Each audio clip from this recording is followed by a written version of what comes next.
Let's go fight Fiend Forecast. We're back. A little bit late, but we're back and we're ready to collect some bags. Up 14 units profit off the bets at UFC 307, up in elevation, sky high. Platinum forecasters got paid. Now I gave out a couple plays for free, props and parlay show. Probably going to have to do that tomorrow. It's Wednesday night. I have to fly through the picks. I can't really talk a whole lot about last week, but I was the only capper on Khalil Roundtree Jr. I was chasing the value. Simply in a fight that I thought it came down to a puncher's chance.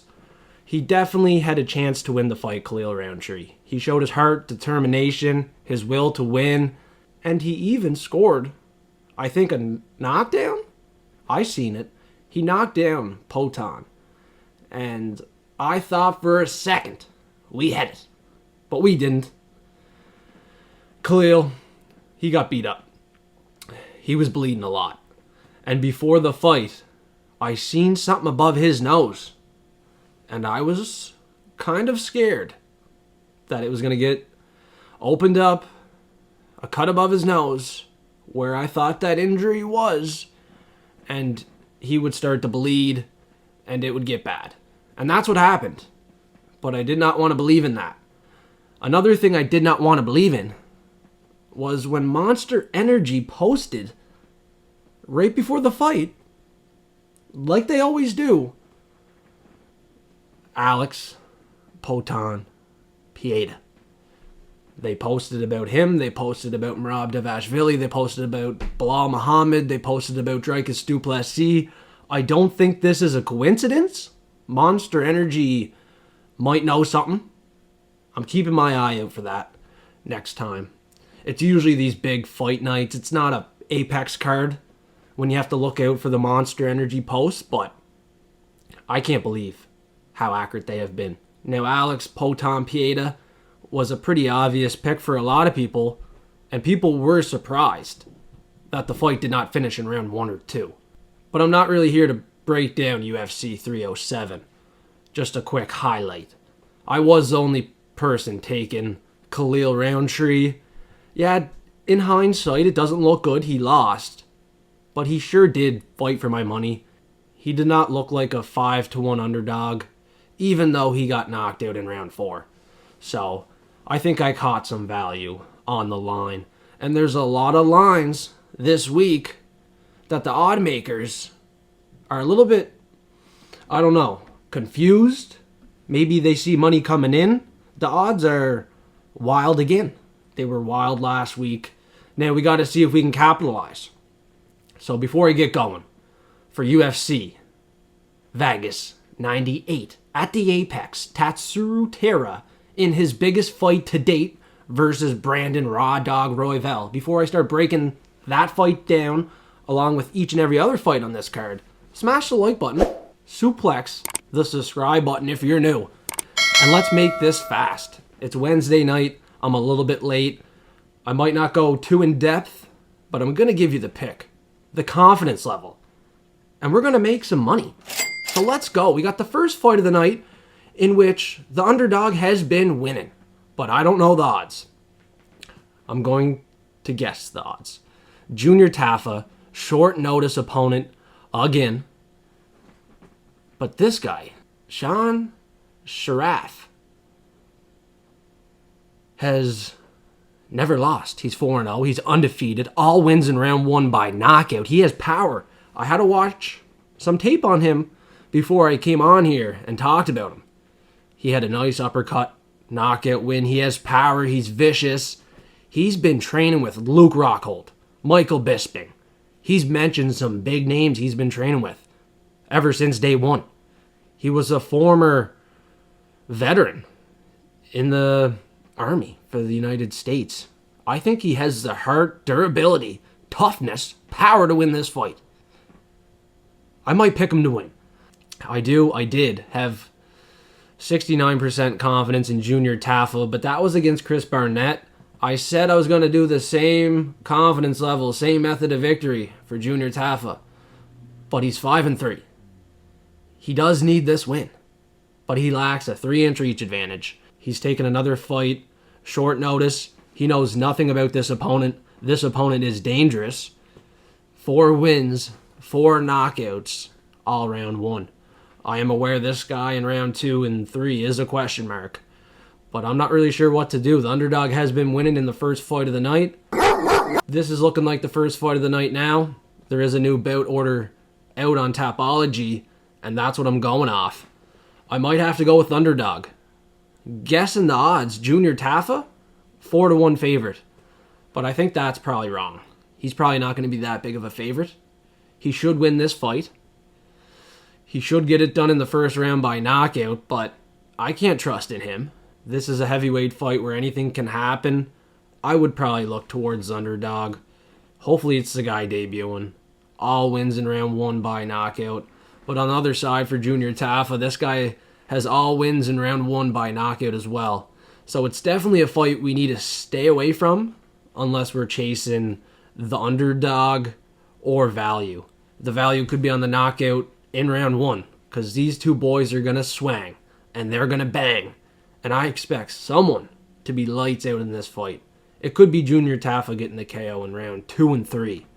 Just because he needs this win, I'll pick him to win on the show because the underdogs have been successful in the first fight of the night, and that will stop, and a favorite will have to win at some point.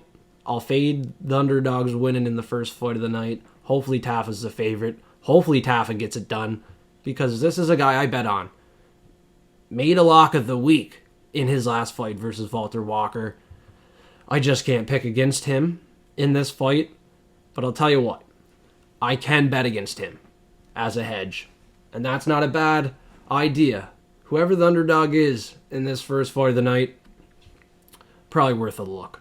Just a little sprinkle. A little something, something. A little something, you know what I'm saying? Just give it a little sprinkle. Underdog, it's valuable. KO round 1, even if he can get some juice on that. Let's smash it. Smash it with a sprinkle. Nothing heavy. This is not a high confidence pick. Now the next fight, I'm glad it's on the prelims. Cory McKenna, Julia Polastri. This fight should not have ever been thought of being on the main card. It's crazy to think that it was, but thankfully it's on the prelims. It's a low confidence pick. I'm going with the Brazilian, slight favorite. Cory McKenna, she makes questionable decisions in the octagon. She does train hard. She is a very good fighter, but I just don't trust her in this fight. I do like the Brazilian. Picked her last time in a loss that she did have a submission attempt in. In my opinion, she has a higher finishing upside in this fight. Potential submission. I gotta go with Julia Polastri. Pretty low confidence though. The money line is close. She opened as a slight favorite, so I do like that. I'm not breaking down this fight too long, not getting into depth, not overthinking it. I'm not even betting it. It's a prediction show. I'm not going to bet on each and every fight, but you could look at the overs, right? That is an option. Potential parlay piece, over 1.5. But there could be a finish. Polastri submission. Yeah, I could bet this fight, but it's not probably wise to. Women's fight. Only one women's fight. There's a lot of other good spots to bet on this card. So let's keep it going. Let's just keep it going. Let's just keep going. We're heating up. 2 fights in. Got a layer off. And we got Dan Argueta fighting Cody Haddon off Dana White's Contender Series. Week 2. This guy got a win. Round 1 submission against Billy Brand. And Billy Brand was my pick.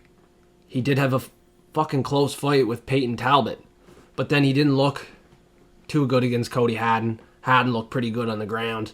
Jean Matsumoto just submitted Dan Argueta. Argueta is another guy. Hard to trust, making some questionable decisions inside of the octagon. I don't trust him with my money. I might have to trust him with my pick.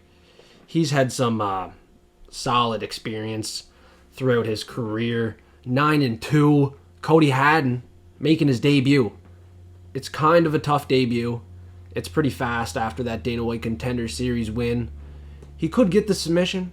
He's a moderate favorite in this fight, but I don't really trust in him to win. I have to go with the underdog, Dan Argueta. This guy has some dog in him. He's determined. If he's going to be in any fight, he has to be determined in this one. So he just lost. He almost had a submission against Ronnie Lawrence. So you never know. This is a tough fight to predict. And I can't be looking to bet the underdog, even if I'm picking him to win. It's just too close of a fight. The hype on Cody Haddon could be real. He could just get a submission that easy. The path to victory is there. But I see Dan Argueta being the better wrestler, better striker on the feet, being composed, and very determined to get this win. But as a dog, plus 150, I still don't think I can bet it. It's just a prediction. And we're on to the next fight on the prelims. Not looking to get too invested here. A lot of fights that are low confidence.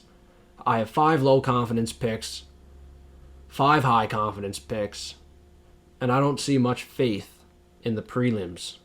3 picks I have medium confidence in, and they're all on the prelims. So Jonathan Pearce, 14-6, off 2 losses, is going to have to fight Pat Sabatini, a very good submission artist, who's looking for the win as well. Both these guys need a win. And the line is priced pretty close. So that indicates Pat Sabatini is probably a live underdog. I didn't think he would stand much of a chance in this fight, but when you see the bookies price it so close, you know it's going to be a close fight. You know it's probably going the distance. And in a fight where Jonathan Pearce couldn't even finish Darren Elkins, you can't trust this guy to get a finish. The finishing upside is on Pat Sabatini with the submission. Jonathan Pearce got submitted to U. Anderson Brito, which right now does not look too good. Jonathan Pearce, potential tough weight cut at 145. Pat Sabatini, I don't know. His chin is hard to trust. So I am picking Jonathan Pearce, medium confidence. He needs a win off 2 losses.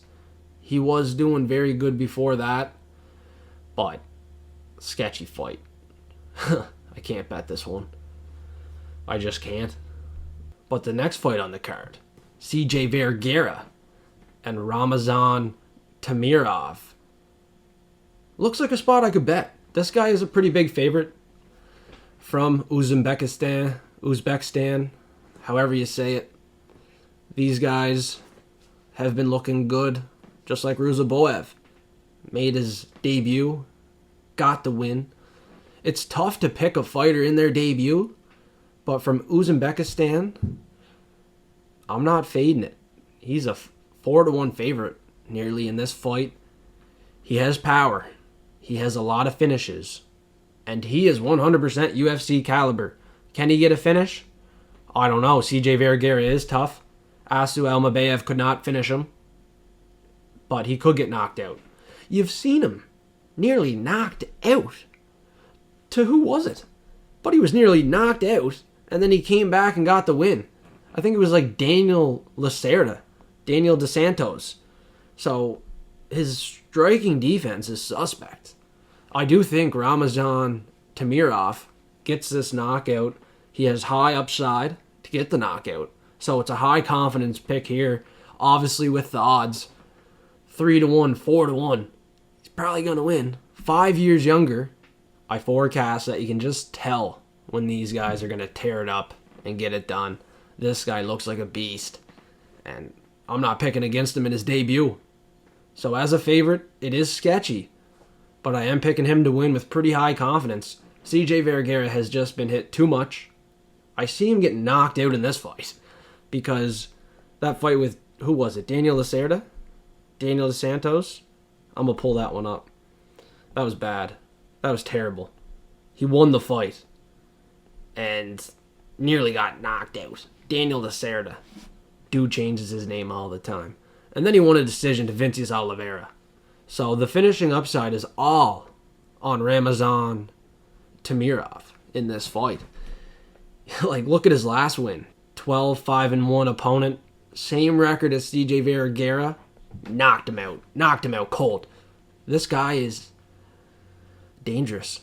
For flyweight, I'm pretty excited to see him fight. Have to go high confidence. If he loses, though, I'm going to be very ashamed with my prediction because I have so much confidence in him. Even though I'm not betting it heavy, I do believe in this guy in his debut. But I will sit back, relax, enjoy. No bet, pause on the bet, but parlay him. I'm going to parlay him. A long shot parlay, something like that. He'll be on there. He'll get her done. Next fight. Moved from the second fight of the night to like the prelim headliner. This fight was supposed to be the first fight of the night, not the second fight of the night. So basically, at 17-1 versus 7-0, I was taking the underdog plus 170. First fight of the night gave me a lot of confidence. The Brazilian Lucas Rocha looked very good in his Dana White Contender Series fight. He knocked Davy Bittencourt out. Bittencourt had a lot of finishes. He was very dangerous, and that was a dominant win in round 2. Yeah, he gets tested. He gets chin-checked, but he passes the test every time. I expect him at 24 years old to be improving, working on his boxing, striking defense, and I do think he is the better striker, the better fighter in this fight than Clayton Keller.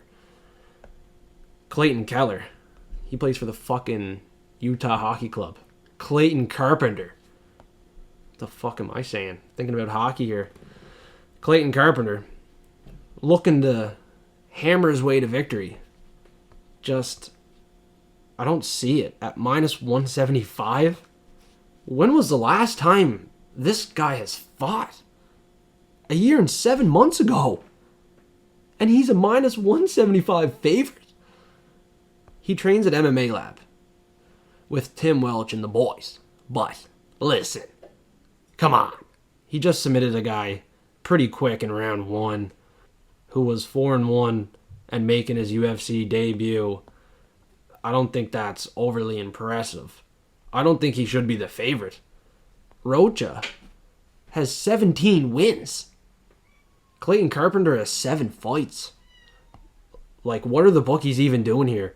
And now that I'm looking at the odds, Lucas Rocha is going down in value. So plus 170, it's probably not even on the board. He's plus 140 at this point. He is probably the dog of the week for me. So, I will give out the dog on the Props and Parlay show. I'll put it in Discord. Platinum members are going to see the bet on the dog of the week as soon as I post the bet. $5 a month, hit the link in bio. But Lucas, 17-1? I have to pick him to win as a dog. Look at the Contender Series fight. He's going to continue to improve from that fight. He got the finish. Looked damn good. And I think Clayton Carpenter will have ring rust. A year and 7 months is too long to be away from sport. 2 years ago, he knocked out a guy 5-2. Submitted a guy 3-1 3 years ago. 4 years ago, beat a guy debuting by a decision. Lucas Rocha has been active. Submitted a guy 3-7 2 years ago. Then he goes on to beat a guy 11-3 by knockout. Still 2 years ago, he's been way more active as well. Knocked out a guy 7-0. How is he the dog? Like, what is going on here?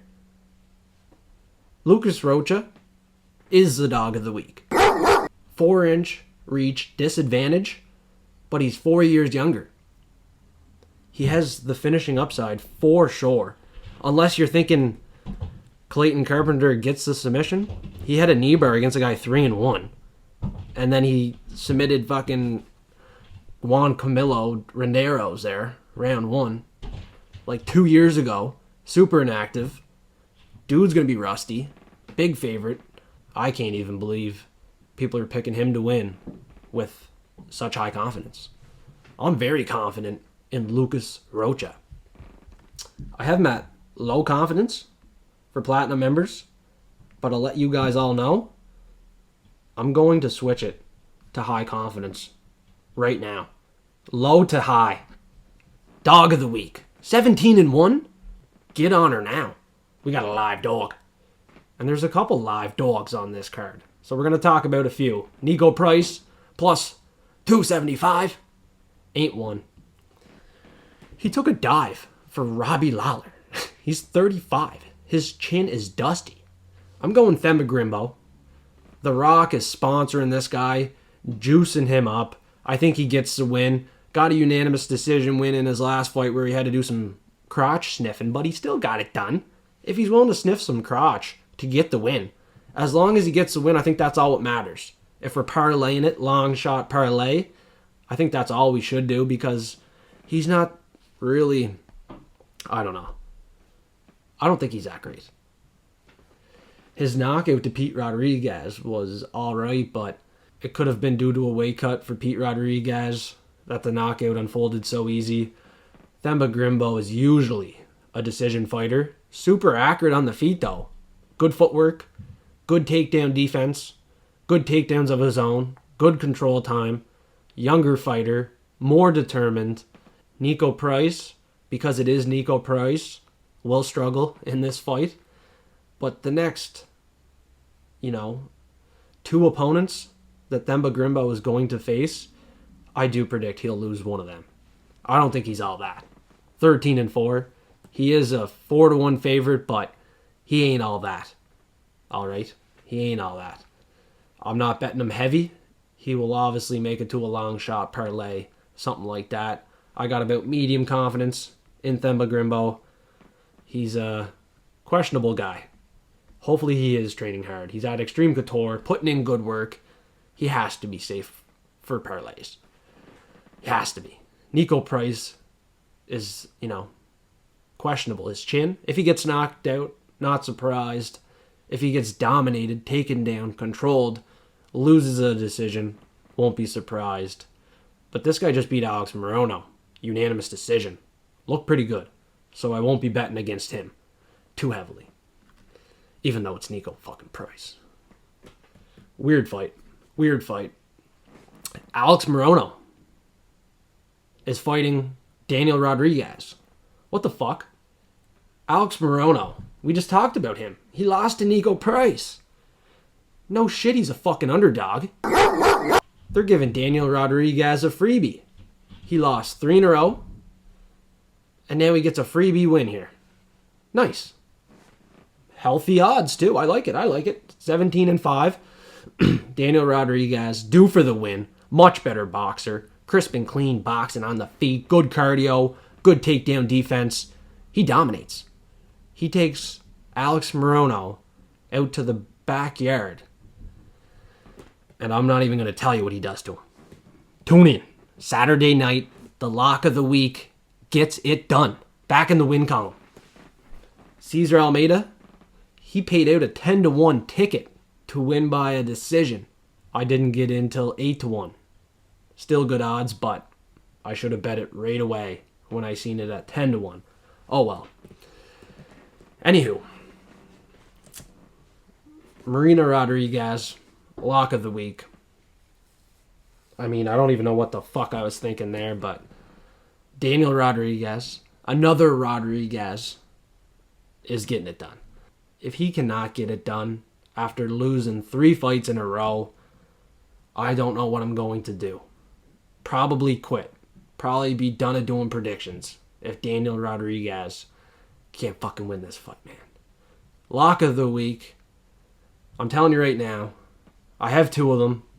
They're getting back in the win column. And if they don't, I might be done. I might be done.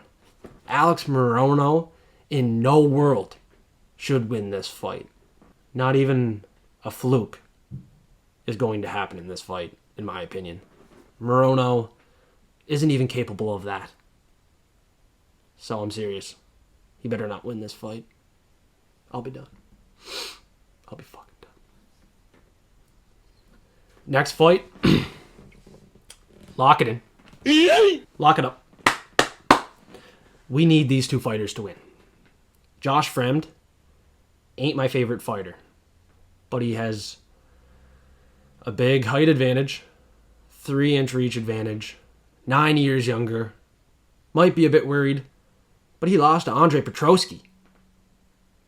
You couldn't even outstrike Petroski. Good luck with Abdul, Razak, Alhassan, all wins by KO, 11 out of 12 in round 1. He should have knocked out Cody Brundage. It was a no contest. I don't think there is a world where another fluky thing happens in this fight, and I don't think there's a world where Josh Fremd wins. I have to lock in Abdul Razak Alhassan. Alright, these two picks here are the most confident picks for me on this card. They're the two locks. I'm betting these two plus 135. I'm going straight to the fucking bank. And it's not just me. I don't have such high confidence in these two fighters because I did it on my own. I got forecasters up in the chat, forecast lobby, helping me out. I'm going to shout out this guy here. We've had some bad blood back and forth, but that's what creates brotherhood. Alright, now we're focused on collecting some fucking bags. Fuck Josh Fremd. Sorry for my foul language, but fuck this guy. Me and Babar are going to the bank, and we are providing everybody a bag. Let's go. Plus 135. Let's go to the bank, man. I swear to God. If one of these fighters lose, I might be done. I'm dead serious. Josh Fremd and Alex Morono are not the better fighter. There should not be a world in which a fluke happens in these two fights. Unless there's way too much money on Abdul or Daniel Rodriguez. And I swear to God, if there's too much money on them and they happen to lose or get robbed, I'm just taking a break because I cannot handle that shit. Anderson Brito happens once in a blue moon, but I swear to God, if it happens again in one of these two fights, I'm taking a break. Let's go to the bank. I'll see you at the bank very soon. The Props and Parlay show, it'll be a repeat of this, but we're going to the bank. Chidi, Njokuani, and Jared Gooden. Now, I'm not getting too into depth with the predictions. I'm giving you my pick, prediction, confidence level. We're looking to get paid, make some money. I'm even giving you how I'm looking to bet it. Some betting advice. So appreciate the content. Smash the like button. Suplex the subscribe button. What are we doing at this point?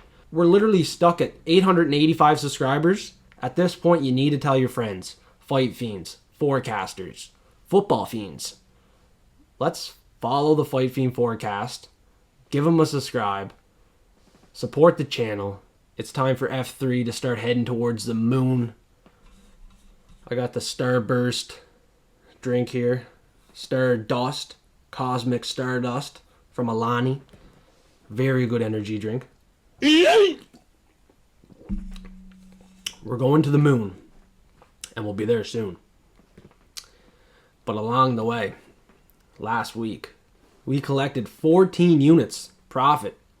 Me and the Platinum Forecasters for $5 a month. So, join now. Hit the link in bio. I'll break this fight down. Jared Gooden, he was formerly in the UFC. He's back in the UFC. He lost his first fight back, and then he beat Wellington Turman. Submission win. He's not going to be able to get the takedown. He's not going to be able to gas out Chidi Njokuani. So Chidi Bang Bang either gets a knockout or wins by a decision. He's a much better Muay Thai fighter. He has a better, well-rounded game plan. He's just a better fighter. A lock of the week? Maybe. 3-inch height and reach advantage. 5 years older. More equipped. More experienced. I do like the pick for Chidi Bang Bang Njokuani. He was going to be a lock of the week. But this guy loves to be in close fights. And I cannot, and I will not, afford to lose on this event.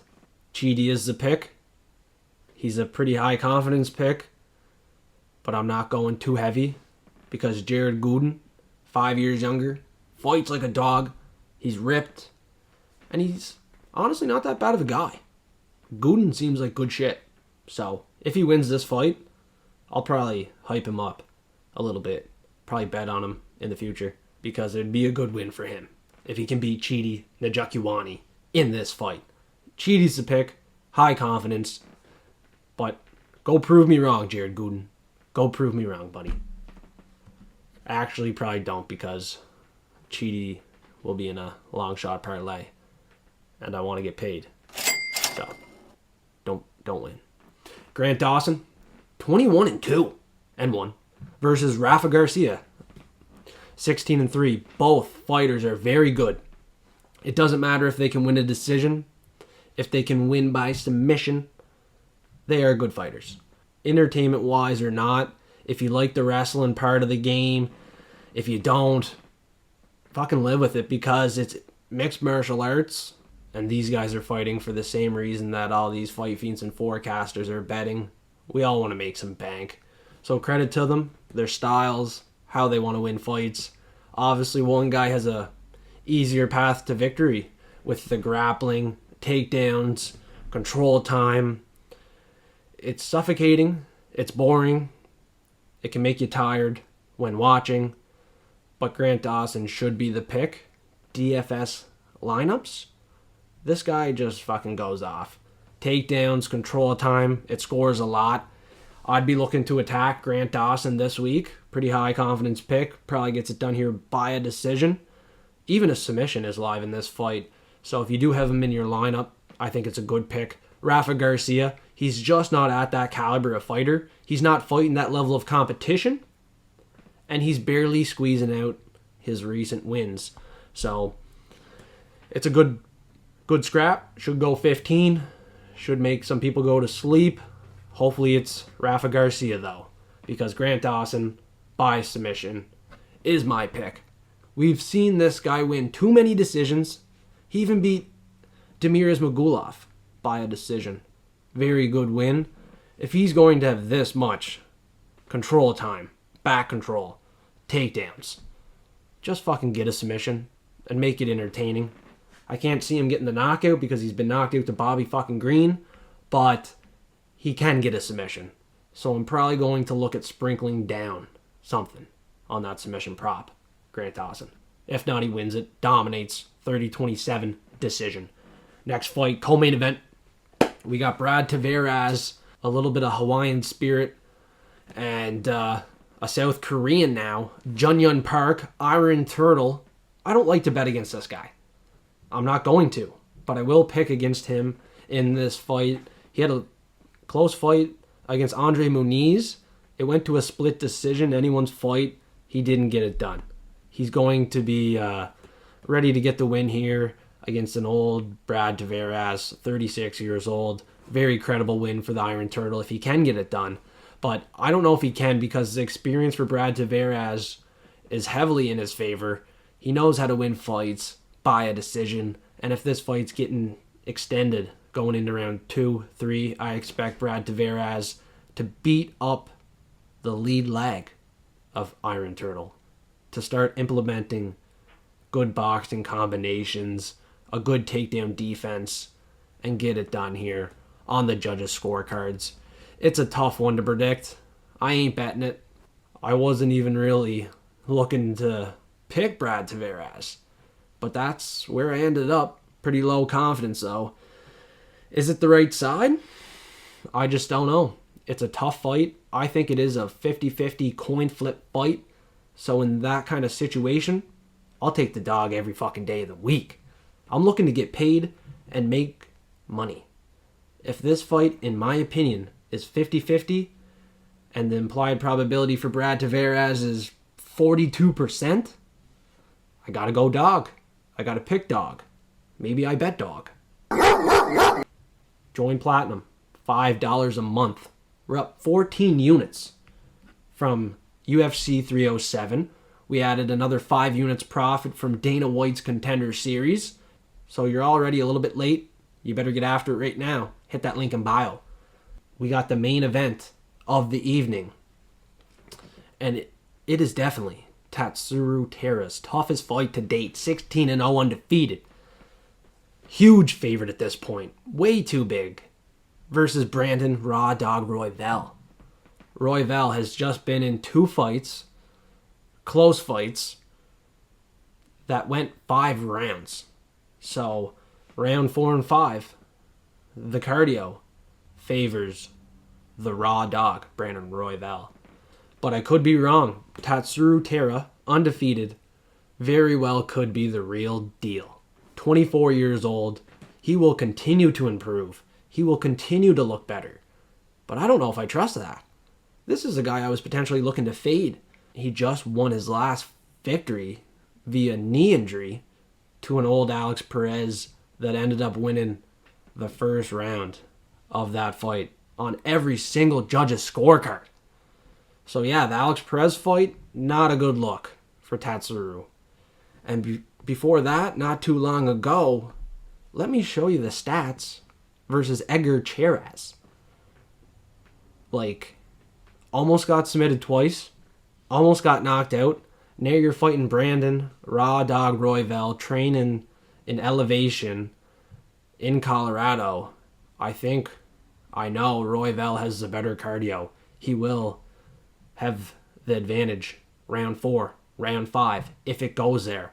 He went and got taken down to Pantoja and showed his heart, his determination, and his ability to continue to fight and get up from those takedowns. Will he get submitted? I don't think so. He has a good submission background of his own. He could even get a submission, in my opinion. It seems crazy, but I think Brandon Royval could submit Tatsuro Taira. I think he could knock him out, most likely, or steal it on the scorecards. And now, when I first made my prediction, Royval was 36% implied probability. It's even worse now because that was at odds of plus 180. He's now plus 225. So, second dog of the week? Question mark? Hell yes. I have to fade Tatsuro Taira in this main event. The main event underdog is barking again. Now, Khalil Roundtree, it didn't look like a good pick in some people's eyes, but I think for what it was worth, how many units I had down on the bet, it was totally worth it. And I would do it again in a heartbeat. Being the only capper to take Khalil Roundtree versus Alex Pereira in a fight that everybody was locked in. Pereira round 1, 2, KO. It wasn't that easy. It was not a walk in the park.